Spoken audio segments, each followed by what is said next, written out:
Terima kasih Anda masih bersama kami di Kompas Gorontalo.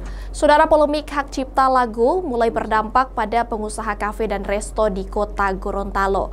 Mereka mengaku bingung mekanisme pemutaran lagu di tempat usaha mereka dan proses pembayaran royalti.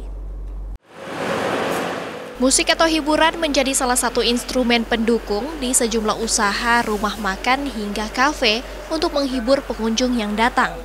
Namun isu dan polemik pembayaran royalti terhadap pemutaran musik di tempat komersil kini menjadi momok menakutkan bagi pengusaha. Di kota Gorontalo, pengusaha kafe dan resto mulai takut untuk memutar musik atau lagu karena takut tersandung masalah hukum. Salah satu pemilik kafe bilang, akibat isu royalti ini, usaha miliknya kini tidak lagi memutar musik maupun menampilkan live musik yang biasanya jadi penghibur pengunjung. Alat musik yang telah disediakan pun kini terbengkalai, bahkan suasana kafe pun sepi tanpa ada hiburan.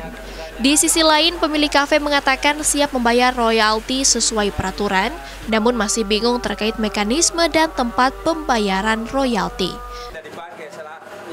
Ya, dampaknya sangat berpengaruh di kafe-kafe, terutama yang rumah-rumah makan kayak kita ini yang ada live musiknya kan. Jadi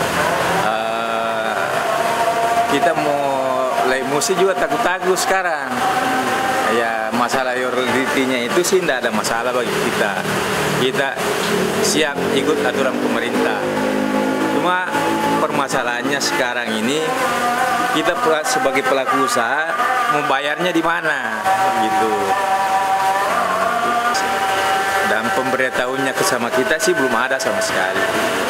Harusnya kalau ada yang begini, harusnya ya minimal ada pemberitahuannya, ada surat ditujukan ke pelaku usahanya. Ini kan tidak ada. Tapi kalau sampai sekarang masih tetap putar lagu, Pak? Sekarang kita sudah mulai berhentikan dulu ya? Berhentikan untuk sementara. Nah, ini alat saya di belakang ini baru saya bikin berapa hari. Nah, ini tidak pernah dipakai lagi sekarang karena isunya, dampak isu ini. Sementara itu, Kanwil Kementerian Hukum Gorontalo mengaku akan terus memberikan sosialisasi terkait persoalan hak cipta maupun pembayaran royalti yang kini masih menjadi perbincangan di kalangan pengusaha.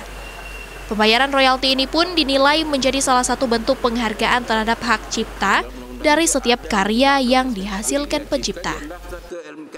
Pencipta lagu ini, dia kan punya inovasi, ide, tuangkan dalam suatu catatan untuk lagu ini, dia bisa menyanyi sendiri dan juga bisa dinyanyikan oleh orang lain.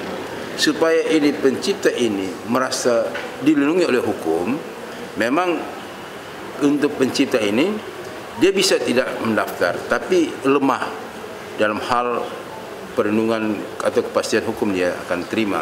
Tapi kalau dia daftar di Direktorat Jenderal Kekayaan Intelektual, bahwa dia akan mendapat sertifikat hak cipta dengan manfaatnya yaitu untuk kepentingan dia juga adanya kepastian hukum, dan dari segi perekonomian dia bisa menjual hasil karyanya ini dengan cara tentu seperti sekarang dikenal dengan royalti.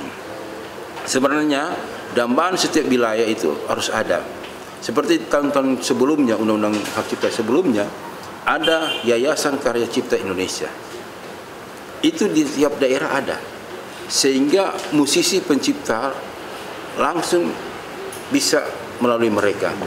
Sehingga di saat ada pelaku-pelaku usaha seperti restoran, di mall, di tempat kafe ada musik atau lagu, harus mereka mendaftarkan ini. Kanwil Kemenkum Gorontalo berharap Lembaga Manajemen Kolektif Nasional atau LMKN bisa datang dan merespon aspirasi pengusaha di daerah yang masih bingung terkait mekanisme pembayaran royalti. Tim Liputan Kompas TV Gorontalo.